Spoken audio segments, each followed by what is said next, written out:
He is number 13 on our leaderboard, and he's looking to get some more points to try to qualify in Season 1. Gerry, mindful of the inclement weather, as you can tell. Multiple layers. Gerry been making fun of me recently for not wearing coats around Roanoke, Virginia, and then me complaining that it's cold, which is completely fair criticism. Totally legitimate. Yeah, he's just not wrong. Very important here for Ketter in this matchup. Make sure that he doesn't get hit by Soulfire Grandmaster. His deck is trying to burn out here, and if Soulfire Grandmaster connects, or you channel one spell through it, gain some life that way, might leave Ketter a little short.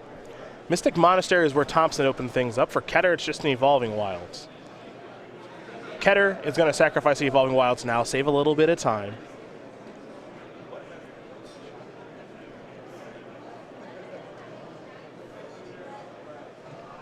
Thompson going to figure out what he wants to do in his second turn of the game. Looks like he's just going to go with Canopy Vista.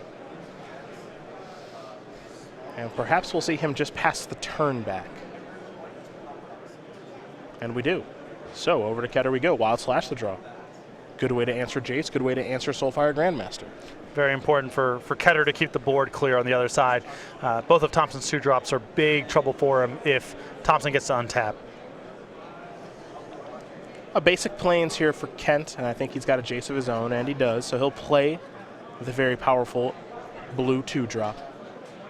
Fiery Impulse going to take care of that. Don't even bother getting it out of the box there, Kent, as we head back Gerry's way for his third turn. He'll sacrifice Polluted Delta. Here is Painful Truths, the very powerful black card drawing spell. Though Kent was saying, I haven't had an opponent go turn 3 Painful Truths just yet, implying that he's pretty happy, at least game 1 of his opponent's taken 3 to draw 3, given the density of deal 4s in Ketter's deck. See if he can capitalize. Right now, Ketter's hand quite a few Wild Slashes over there. Also has, looks like maybe a copy of Jeskai Charm. Looks like a Crackling Doom, actually, is the gold card in hand. He's just going to play a Mountain and pass the turn back. So Jeskai colors online. So we head back Thompson's way, who I believe picked up a copy of Duress for the turn. And he'll start off with the discard spell. And we'll get an idea of what Ketter is working with. 3 Wild Slashes, a Crackling Doom, and a Polluted Delta. Going to be hard to burn out Thompson with this hand. It's a little slow. Yep. It's a little slow. Got the tools to get him to 10. For now. Thompson going to select Crackling Doom, Wandering Fumarole, and a Jace. Jace, that'll bite the dust. Just want to get that stage of the game over with. Polluted Delta there from Ketter and a passing of the turn over to Thompson.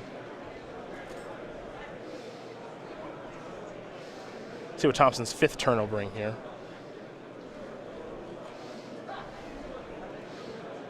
He'll start by sacrificing a Wooded Foothills.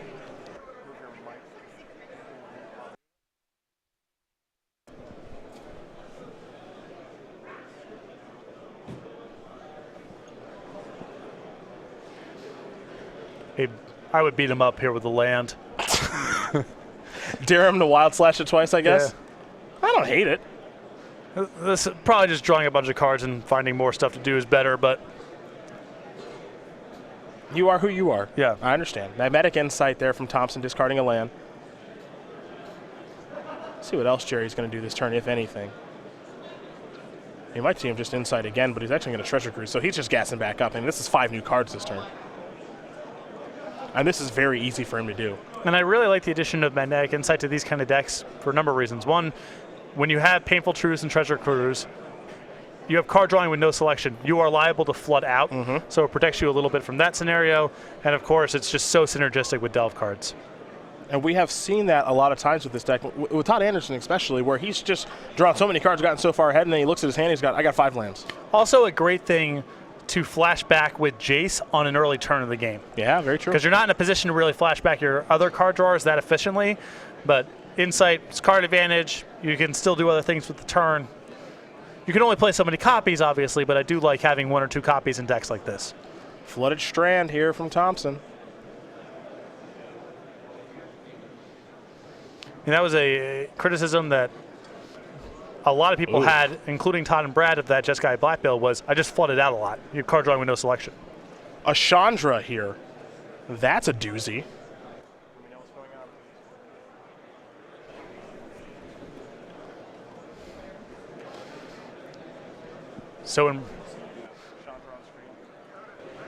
Apologies for the technical difficulties at home, but that's what happens when Chandra gets cast. Yeah. So powerful that it shakes the whole screen. Yeah, it just breaks our cameras as it's making 3-1. Starts on 4 loyalty, goes up to 5. Put 2 3/1 red elemental creature tokens with haste onto the battlefield. Exile them at the beginning. Now, to note, those 3/1s do not have trample. That's to note, because you would think maybe it's making spark elementals. Yeah. But that's not true. It's making 3/1s with haste. And Gerry said, I want to try this card, but he also said this is a really good one of to have. Yeah, he said, he thinks that it could be a good top-end finisher for a deck like this that can also interact with the board. And if you can't attack with the elementals or use the minus power to good effect, you can improve your hand. Another nice option. Well, Chandra's going to work here. And, one of the things about Jeskai Black with the last iteration pre-Oath of the Gatewatch, one of the problems that it had some problems closing. Yep. And that's why we saw cards like Monastery Mentor make their way into the deck list. And, just being able to play a quicker game once you get control of it was pretty important for the players that play Jeskai Black. Well, you want to talk about closing a game out quick. That's what this card does. And Monastery Mentor is a powerful Magic card, but it's another card that allows your opponent to trade their shocks for something good. If your opponent's all on removal spells, that's not helping him against Chandra. Now the Wandering Fumarole is going to get fired up as well. And now it's real beatdowns time.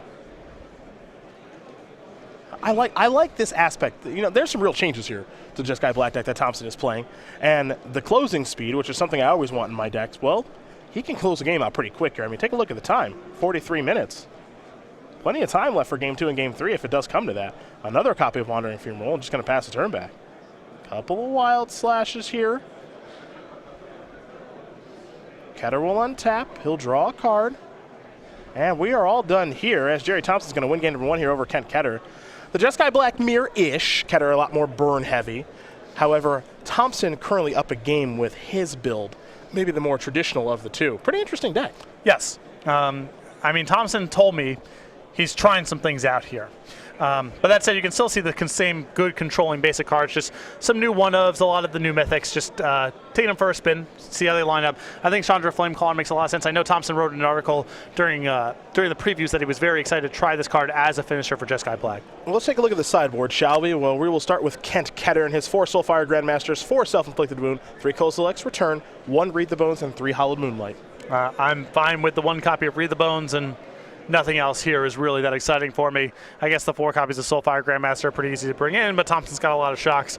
I'd probably just have to Read the Bones and call it a day. Well, for Thompson's side, his sideboard is much different than Kent's. He's got another copy of Kalida's Trader of Get, 3 Radiant Flames, 2 Rose, 2 Dispel, 3 Negate, another copy of Chandra, a Linvala the Preserver, an Infinite Obliteration, and an Utter End. So I love the counter spells in this matchup. The Dispels and Negates seem great here. I can get behind another copy of Kalidas, and Linvala the Preserver seems perfect for this matchup. Yeah, I don't know if Kent's going to see that one coming. That's a lot of life to be gained there. Probably pretty good. Yes, I think this card is going to be an excellent 1 or 2 of in the sideboards of control decks for burn strategies and for early creature matchups, fast creature matchups. Let's talk about the StarCityGames.com YouTube page, shall we, where you can watch premium archives. So those are, of course, the Magic Online premium videos, as well as old Versus Series videos as well. SCG Tour archives, like this tournament and this match. Unboxings and some other specialty content. YouTube.com/StarCityGames. Become one of over 70,000 subscribers to our YouTube page as we get ready here for game number 2 between Ketter and Thompson. Gerry, someone you and I have known for a very, very long time. And for as long as we've known him, he's always been winning at Magic. Yeah, and you see 18 Open Series top 8s, 5 Open wins, 6 Invitational top 8s with 2 wins, plus a litany of great performances at Grand Prix and Pro Tours. Jason Ford, a good friend of his, holds the rights to the firstborn, assuming Gerry does have one. So I'm curious. We'll have to get Jason on the horn sometime, see what he's got in mind for that. I mean, that just can't be a binding agreement. If push came to shove. It's not like Jason can burst into the delivery room and say, call him Cletus or whatever. Can't he? I seriously doubt it's binding. What's stopping him from doing that, I guess I would say. I think that's very much on the table as we get ready here for game number 2. I'm just saying. I think that's that. I don't think Gerry would renege on that deal. Sure. Gerry is a man of his word. Absolutely he is. And he looks very warm and cozy right now with his scarf. As we are underway here for game number 2. Ketter going to start by sacrificing a Windswept Heath. Thompson going to start with a Smoldering Marsh.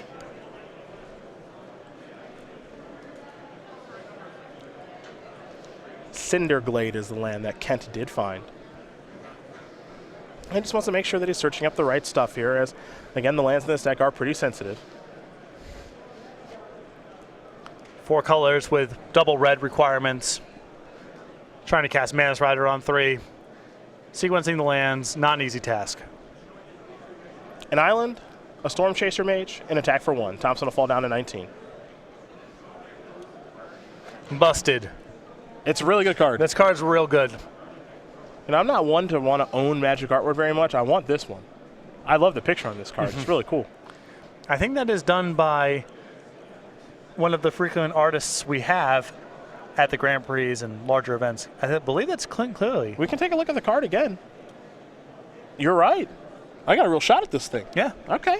We can get a hold of this person. We have resources. This is true. Here's a duress from Thompson. Couple Jeskai Charms over there, Mantis Rider in hand, Treasure Cruise, and then a Bloodstained Mire. So the Bloodstained Mire doesn't get him to white mana. Treasure Cruise is going to bite the dust. This hand does have a very high ceiling. If he rips white mana, this hand gets very good. He's in pretty good shape if that's the case. He did not. He ripped Crackling Doom. Right. Hi, not you. Anything but you. So 3 lands and 4 different colors of mana. I guess only 3 different colors of mana. So Bloodstained Mire can go get Sunken Hollow or Smoldering Rush, and color screwed again. It's just bad luck. Yeah. Storm Chaser Mage will attack for 1. Every game I play, just problems with my colored mana. Yeah, you stretch your mana base. This is what can happen. A Polluted Delta from Thompson, just a passing of the turn. Ketter not willing to sacrifice that Bloodstained Mire just yet. He'll draw cards, Polluted Delta. Ding, ding, ding, ding, ding. Yep. And by not sacrificing the Bloodstained Mire, what this allows him to do is use the Bloodstained Mire to go fetch a basic, which allows him to go get white mana untapped with the Polluted Delta. Yeah. He'll search for a basic first, which is the Mountain off the Mire, and then we'll see a Prairie Stream, I believe, off of the Polluted Delta. That'll enter the battlefield untapped, and now he's online. Yeah. Time to cast some spells. But if you use the Bloodstained Mire preemptively to go get a Smoldering Marsh, let's say, then that Polluted Delta would not have been able to find untapped white mana this turn. So sitting on that fetch land really paid off there for Ketter. Now, the question is, what does Ketter want to do here? He's got 2 Jeskai Charms, he's got a Mantis Rider, he's got a Crackling Doom in hand. He can leave the instance in his hand, he can just cast one right away to make the Storm Chaser Mage a little bit larger. He could go to Mantis Rider as well, but Thompson's got all this mana available, so it's a tough decision, I think. And Thompson's going to play a Crackling Doom, so there you go. Yeah, nice sequencing there by Ketter. I think assuming that Crackling Doom was going to be at the ready there and not wanting his Mantis Rider to get hit by that.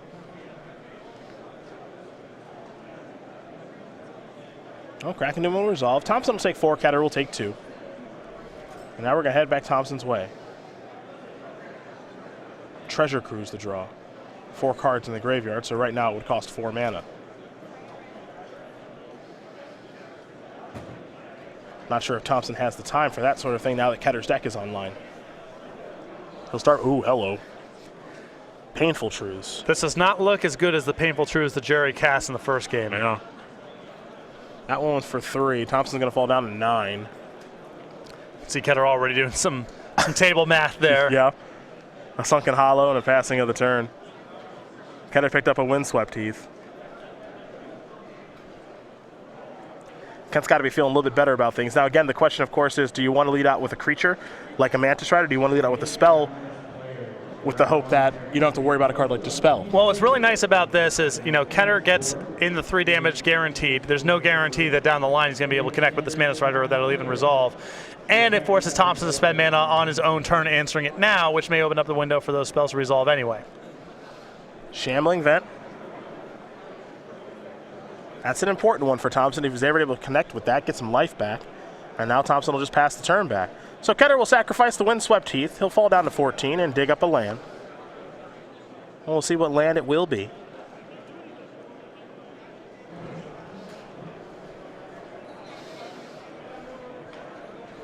He's going to go with a copy of Canopy Vista.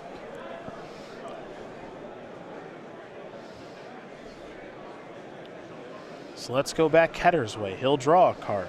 Jeskai Charm in hand. We know that. Here comes Mantis Rider. That's step one here for Kent.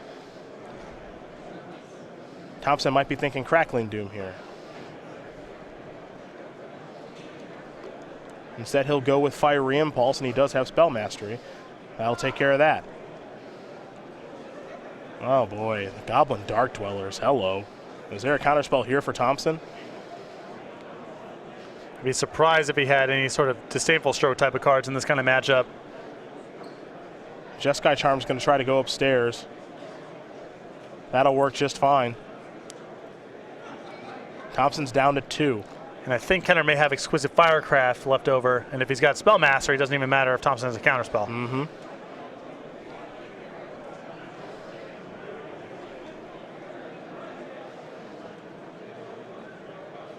Things getting pretty tough here for Gerry Thompson. Ketter's deck, once he found the white mana, it's been looking good. Yep.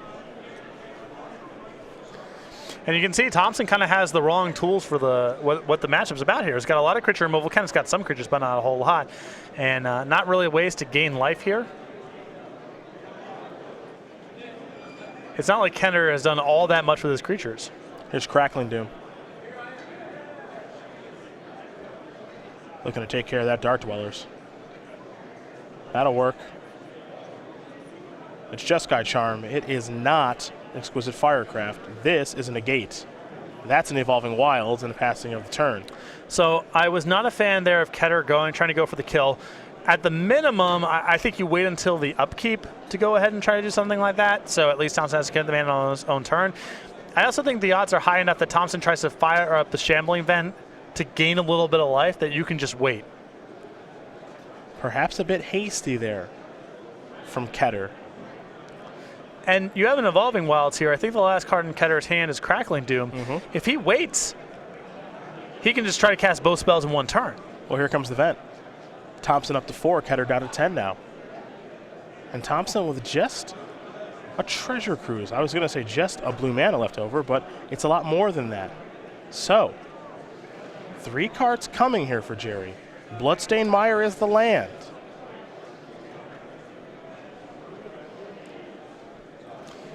I suppose Ketter there is probably playing around Ojutai's command as a gain 4, but that seems way less likely than negate just being in his hand. Yeah.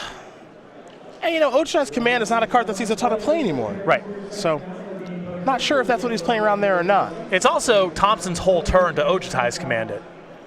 To gain 4 and do whatever else is 4 mana. 9 to 4 right now.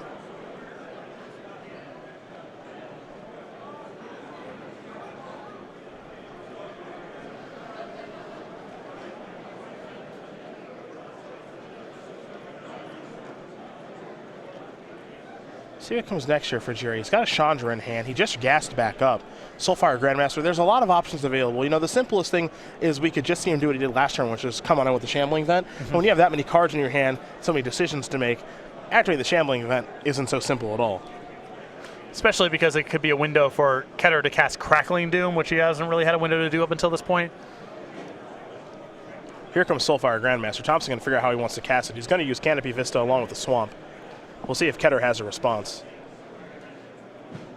Life totals here, are actually 4 to 10.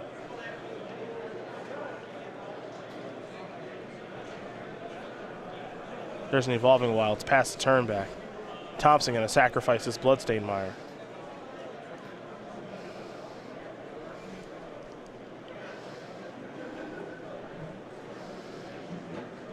And he's going to search up just a basic mountain here. And given the function, you know, the way that Ketter's deck is set up here, once Thompson starts crawling back up in life, it's very hard for Ketter to catch back up. He basically needs Treasure Cruise into a very powerful set of cards. Here's Crackling Doom. Ketter will Crackling Doom back, and that's a Dispel from Thompson. So Crackling Doom will resolve. Thompson going to bring Ketter down to 8. Gerry goes up to 5, thanks to the Soulfire Grandmaster.